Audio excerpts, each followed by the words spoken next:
What do Falcons do? Rise up. Welcome to Rise Up Reactions, the show where we talk all things Falcons, NFL, Georgia sports, and in general, the sports news of the day. I'm your host, Dr. Lee Denning, lifelong sports fan.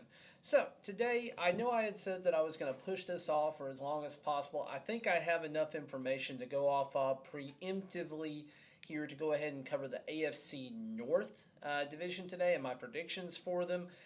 Since the last video that I made, there have been two more allegations against Deshaun Watson, bringing the total up to 26. There have actually been some pretty intense details related to those encounters and the one right before it that are fairly disgusting, if true. And it does seem pretty hard to deny that where there is smoke, there's fire when you have 26 women alleging the exact same thing. So I look for Deshaun Watson not only to potentially get a significant suspension, he may get banned from the entire NFL. And if what he has done, if it's true what he's done, then rightfully so. He should never be allowed to play football or have any sort of lucrative career ever again. He would be a disgusting predator if this is true, and I hope he gets what's coming to him if that's the case. Now, we'll see what happens with the court cases. There's right now going to be 26 individual suits against him. He seems to be trying to settle 3 of those at this point. Again, a lot is going to happen with that, but I want to save the Cleveland Browns last here. I'm going to start off with the Super Bowl runner-ups with the Cincinnati Bengals. Definitely a surprise story last year. None of us expected the Bengals to be that good, and really, if it hadn't been for Joe Burrow's connection to Jamar Chase, they may not have been as good. I think it would have still been a fine football team, but they struggled out the gate and then all of a sudden turned into this amazing team down the stretch. They finally got everything going, and they went on kind of what I would call a crazy run. I don't know that they beat Kansas City in the championship game. If they play them 10 times, I don't think they win more than just the one where they did. But again, they played really well in the playoffs, and that's all that matters sometimes. So just some of their 50-50 games. I've got Dallas, Miami, Baltimore twice, New Orleans Saints, Tennessee, which Tennessee actually may not be much of a challenge. I still think they're not going to be good this year. Kansas City, Tampa Bay, the Buffalo Bills, and Cleveland twice if Deshaun Watson is at the helm. If not, those are easy wins. So their best absolute total, I think, is going to be 13-4. I think that's their ceiling. I think their floor is going to be about 10-7. I do have them going 12-5, and reason being, they only had a couple of deficiencies last year. One of them was major, with Joe Burrow getting sacked anywhere between about 7 to 9 plus times a game. They needed to beef up the offensive line, and they've done that this year. They spent draft picks, and they went out in free agency and acquired a lot of talent to help out on the offensive line. The other thing that cost them the Super Bowl, arguably, is secondary help. So they hopefully are going to get Eli Apple out of there at some point. But they did address the secondary in the draft as well. So notable additions, Hayden Hurst, Ted Karras, B.J. Hill, Trey Flowers, Alex Kappa, and then they also, in the draft, they got Daxton Hill at safety, Cam Taylor-Britt out of Auburn at cornerback, and then Zachary Carter is a notable one as well. Now, notable losses, they did lose the heart and soul of the tight end room, C.J. Uzomah. A lot of fans were sad about that, but they didn't have $30 million to pay him, so he went to the Jets. Then they also are losing Ricardo Allen to retirement, Riley Reef, and Quentin Spain. So again, not a lot of losses. They should be ready to plug and chug right where they were last year. Just got a little tougher schedule since they overperformed last year. But moving on, we'll go to the Steelers. Mike Tomlin has not had a losing season with the Steelers since taking over head coach. I think this is finally the year. He's also had Big Ben the entire time. And even though Big Ben had a noodle arm the last few years that we've been watching him play, he still was there, was still fairly accurate, even if he couldn't move the ball more than about 20 or 30 yards down the field. So now they're going to struggle. They've added guys like Mitch Trubisky, Chukwuma Okafor, James Daniels, Mason Cole, and then in the first round of the draft, they took Kenny Pickett, who they think is going to be their guy. Even with the small hands, still might be okay. We'll see. They also got George Pickens, DeMarvin Leal, and Calvin Austin. And they needed some of these players to offset losses. Again, Big Ben retired. Juju Smith-Schuster went to Kansas City. They're losing Eric Ebron. They're losing Trey Turner, Joe Hayden, and Jimmy Smith.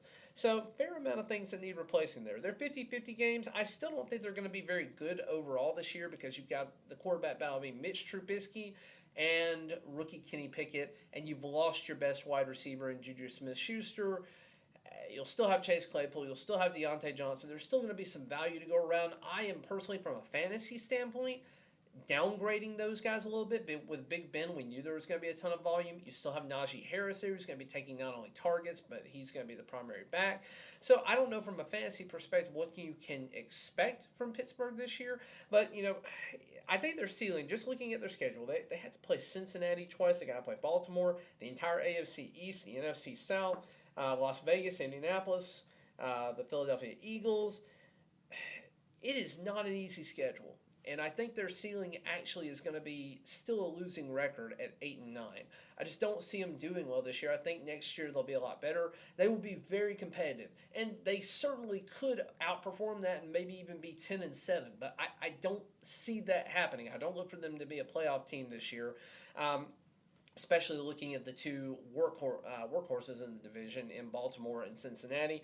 I have their floor being about 4-13. Just if they don't do well, they're 50-50 games, including New England, Cleveland twice, the Jets, Atlanta, and Carolina. And I actually have them going 5-12 this year, so they're going to be competing for a top 10 draft spot, and we'll see what happens with them going forward. But they could definitely outshine that or overperform this year. Mike Tomlin is an amazing coach and has really rallied some bad teams together to have winning seasons the last decade or more that he's been there. So we'll see what happens. Moving on, we got the Ravens. Ravens were hamstrung last year. Literally, they had so many players with ACLs or ankles or upper body injuries or just anything. If you just name it, they had a player who was a starting caliber player in the hospital or out for the season or whatever you want to say. They were just hamstrung from the beginning. They had to really struggle right out the gate to get their running back situation together. J.K. Dobbins and Gus Edwards both went down with injury before the season even started. And J.K. Dobbins was expected to take a massive step forward. I still think that's going to be the case. Now, guys that they've gained. They've gotten Morgan Moses, Michael Pierce, Calais Campbell, Marcus Williams, and then in the draft, they had arguably one of the best drafts. They just, for whatever reason, Baltimore always seems to knock it out of the park with prospects. They've got Kyle Hamilton, who may be the best safety in the draft, maybe a top 3 or 4 player overall in the draft, and they got him in the early teens. They got Tyler Linderbaum at 25 overall. Probably the best center in the draft by far, maybe the best lineman in general, but a pure center. And then they also ended up with David Ojobu and Travis Jones. So we'll see how that goes. They are losing Latavius Murray. They did trade Marquise Brown in order to get one of those first-round picks, which was an incredible move. I can't believe they pulled that off for Hollywood Brown. But, kudos to them. I think the Arizona Cardinals overpaid for him. But, we'll see what happens. They also are losing Sammy Watkins, Bradley Bozeman, and Justin Houston.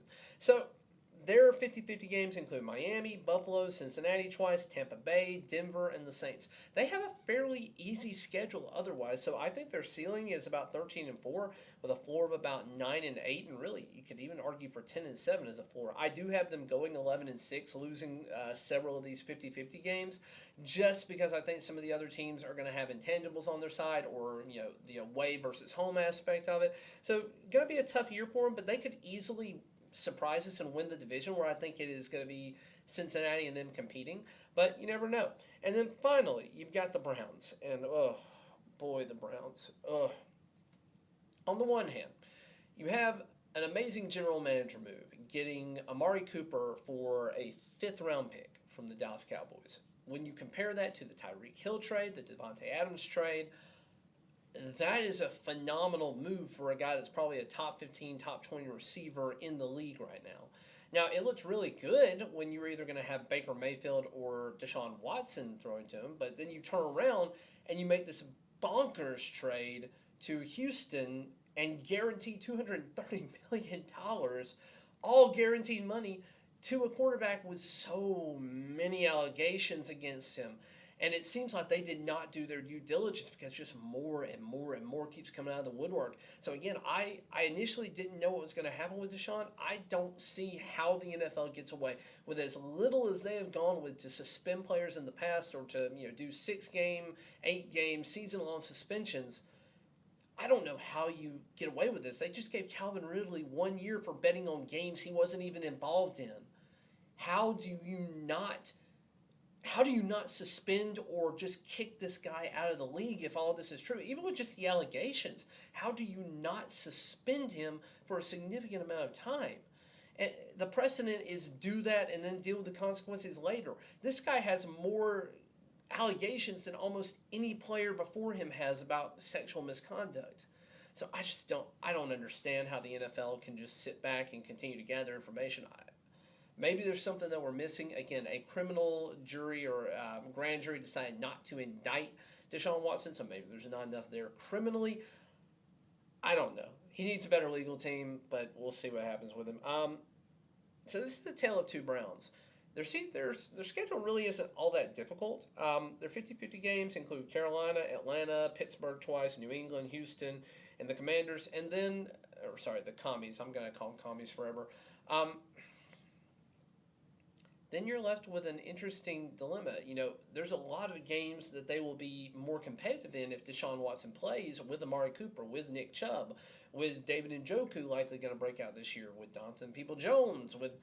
They have the talent to do really, really well. You've still got a good defense. You've been building for a while, and I want to be a fan of the Browns, but if Deshaun Watson doesn't play, you have alienated Baker Mayfield. He is not going to play. He has already basically said he's done. He's not showing up. He's not doing anything. He will wait until his contract either runs out and they have to pay him the $18 million or they trade him. So, if Deshaun doesn't play, you are screwed. You've got, I think, Jacoby Brissett in the background here, who has proven that he can go 2-15 with the Indianapolis Colts in the past. So, again, really, really bad situation. So if Deshaun Watson is absent, which I think will happen, 7-10 I think is their absolute ceiling. 2-15 is their absolute floor. 4-13 is where I would have them going. Now, if Deshaun Watson plays, if he's able to play the entire season, no suspension, no nothing, I think their ceiling is 12-5 and they're competing for the division. I think that they have a 9-8 floor, and 11-6 is more likely what I see them doing. It just really depends, but I think that first scenario is going to be the true case here. And again, guys that they've added Deshaun, Amari Cooper, Jacoby Brissett, Jadeveon Clowney re-signed. They've got David Njoku re-signing. Denzel Ward has re-signed on with them. Chase Winovich. And then you've got Martin Emerson, Alex Wright, David Bell that they acquired in the draft. They didn't have any first or second round picks, so they were all third rounders, and you've got several later round picks as well. And then they lose Jarvis Landry, Austin Hooper, Mac Wilson, Troy Hill, and they're eventually going to lose Baker. He's not playing for the team anymore. They might as well call him a loss. He's just taking up one-man spot on that roster, and they're having to pay him $18 million for it.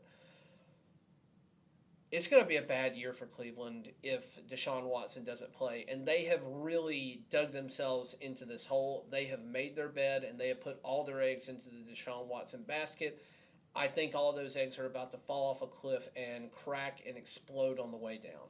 We'll see what happens, but as it stands, the division would play out.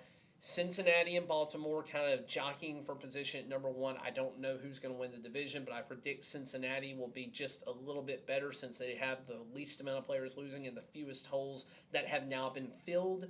So I think they're better. I think Baltimore will be the very clear number two and possible number one. Cleveland will either be 2 or 3 if Deshaun Watson plays, or they'll be dead last if he doesn't. And then, again, the Steelers, they're probably not competing for anything more than the third spot here, but I think they'll go 5-12, and I think they finish through with that. But let me know what you think down in the comments below. Please keep it civil. This is a really hard topic that YouTube doesn't really want anybody talking about. But, again, would love to hear your thoughts in the comments below. Like the video if you enjoyed the content. Consider subscribing. It'll really help us out. And until next time, rise up.